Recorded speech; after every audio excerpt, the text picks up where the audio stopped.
Hey, hey, hey, look at this. Evolution of Ships Part 2. I told you we'd be back, right? So this is post 1862. And so now we start getting into the more modern types of ships in regards to like battleships and things like that. So let's get right into it. So we talked about this when we talked about the Civil War, also known as the Battle of Merrimack and Monitor. Basically, it's the first time you have metal warships fighting each other.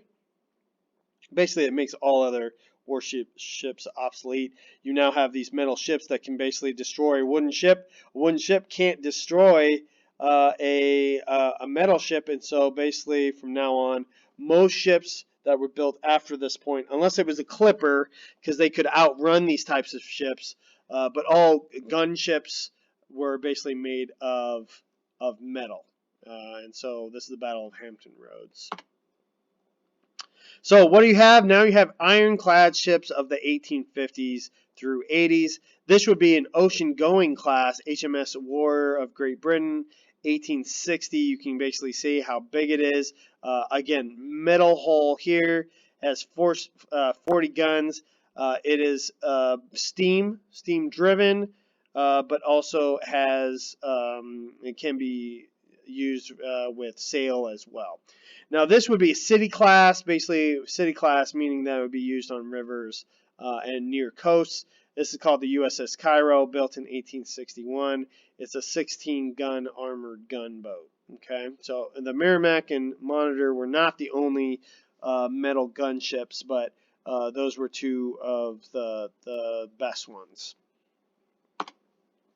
This one you want to write down. So basically, you have the first fleet and ocean battle of ironclad ships occurred in 1866 between the Austrians, which were the red, and the Italian navies in the blue.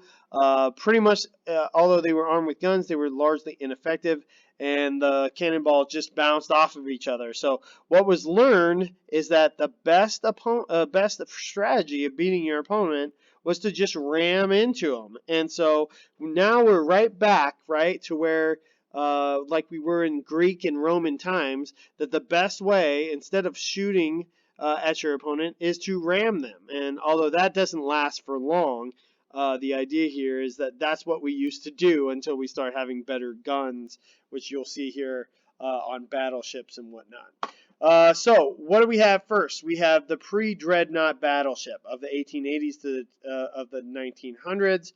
These are built from steel and protected by hardened, added carbon steel armor. The pre-dreadnought battleships carried main batteries of very heavy guns and supported by one or more secondary batteries of lighter weapons. They were powered by coal-fueled steam engines. This is an example of the USS Texas, built in 1892. There's more than one USS Texas. This is the first one here. You'll see the main gun. There's a main gun basically here. There's a main gun behind there. You can't see it. This is the front of the boat, which we see here. So the main gun is right there. The other main gun's on the other side. And then you see here smaller guns here. Again, they're right there. A larger gun on the side, which is right there. So you can see that they have smaller guns going around it. Not a huge ship, but again, had some firepower to it. This one you want to write down here. So dreadnoughts, okay? So and then you have the super dreadnoughts of the later 20s. So you have 1900s to 1922.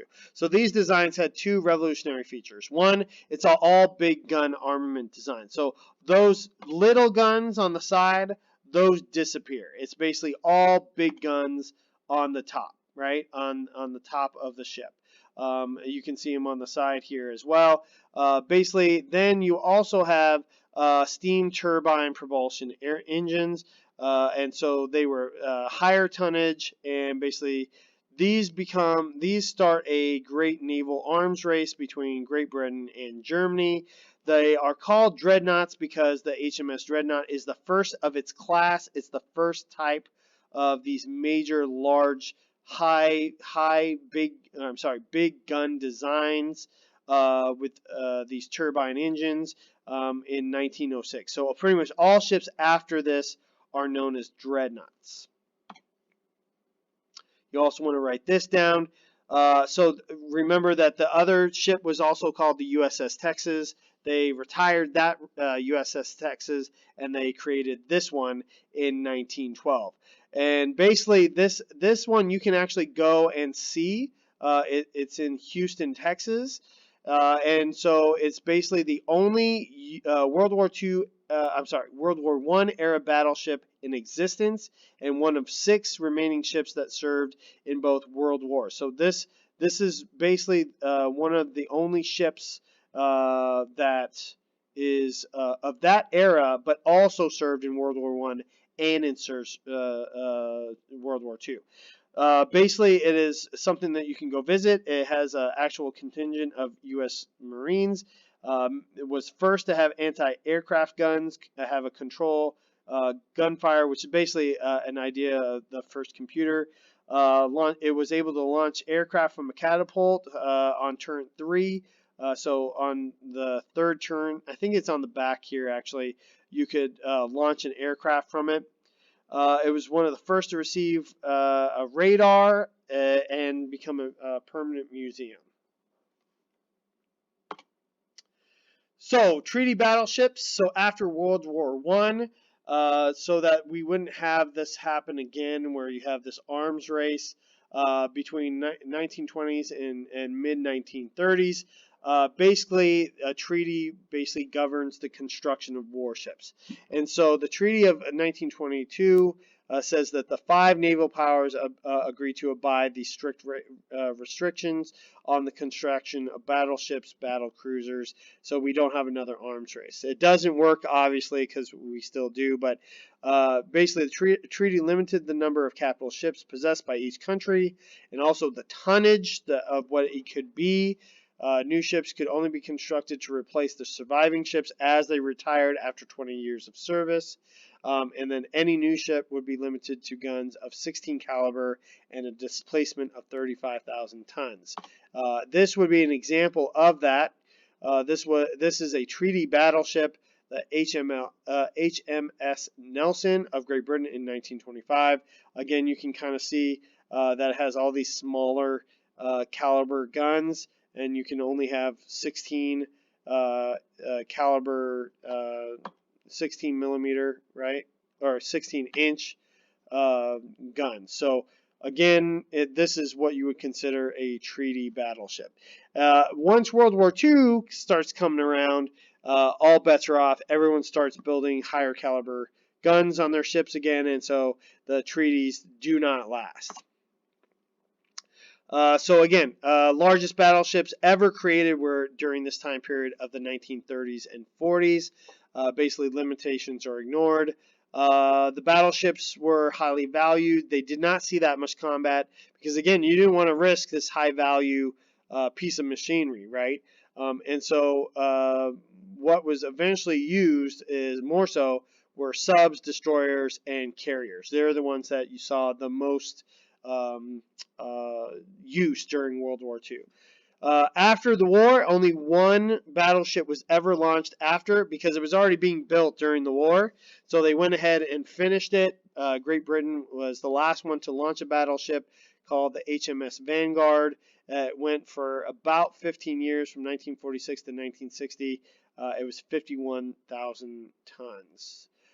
Japanese created the largest battleship ever. It was almost 73,000 tons. It was built in 1940 when fully loaded. The Yamamoto fired her main, or the only time she ever fired was October 44 when she engaged the American force in the Philippines. And they would have won if they had continued to engage, but they held themselves back.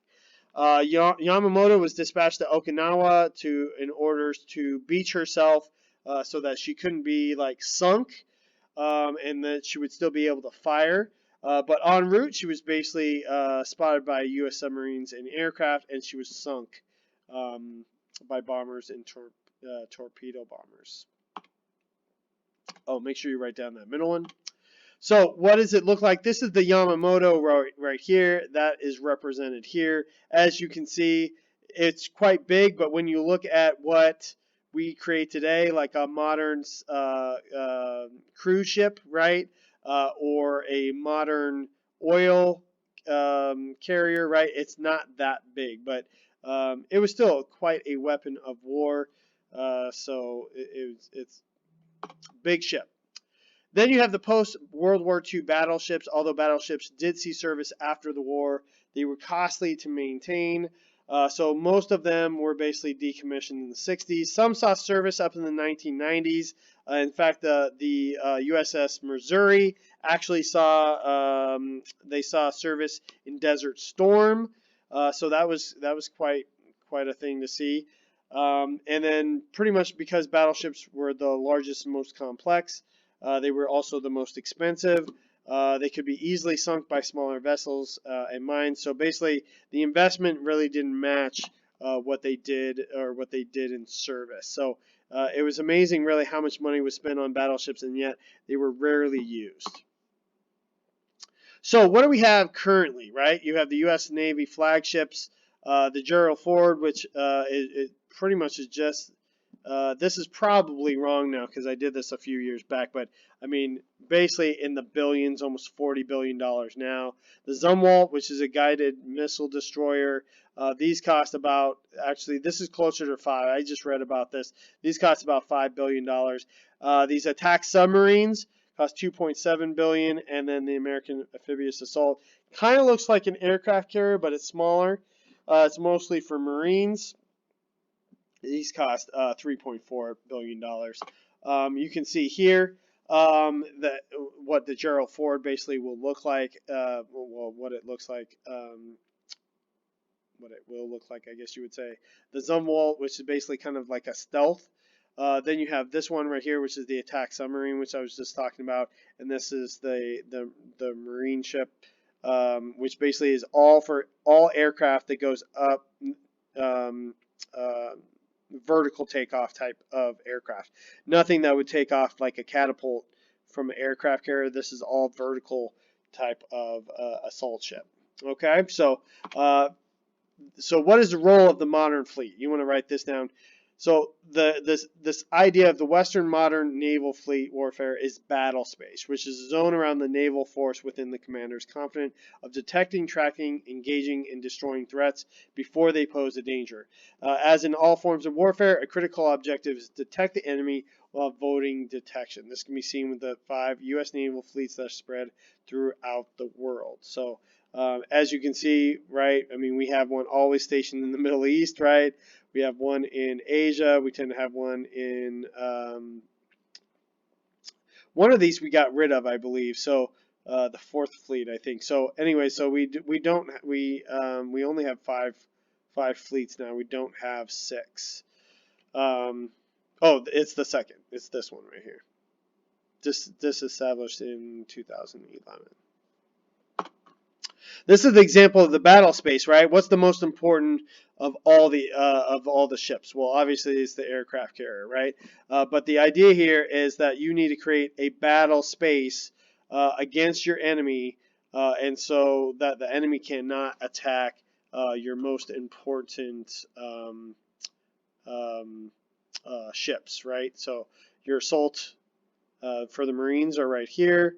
You have the Zumwalt, which is here, some destroyers around, aircraft carrier, and you may have some submarines as well.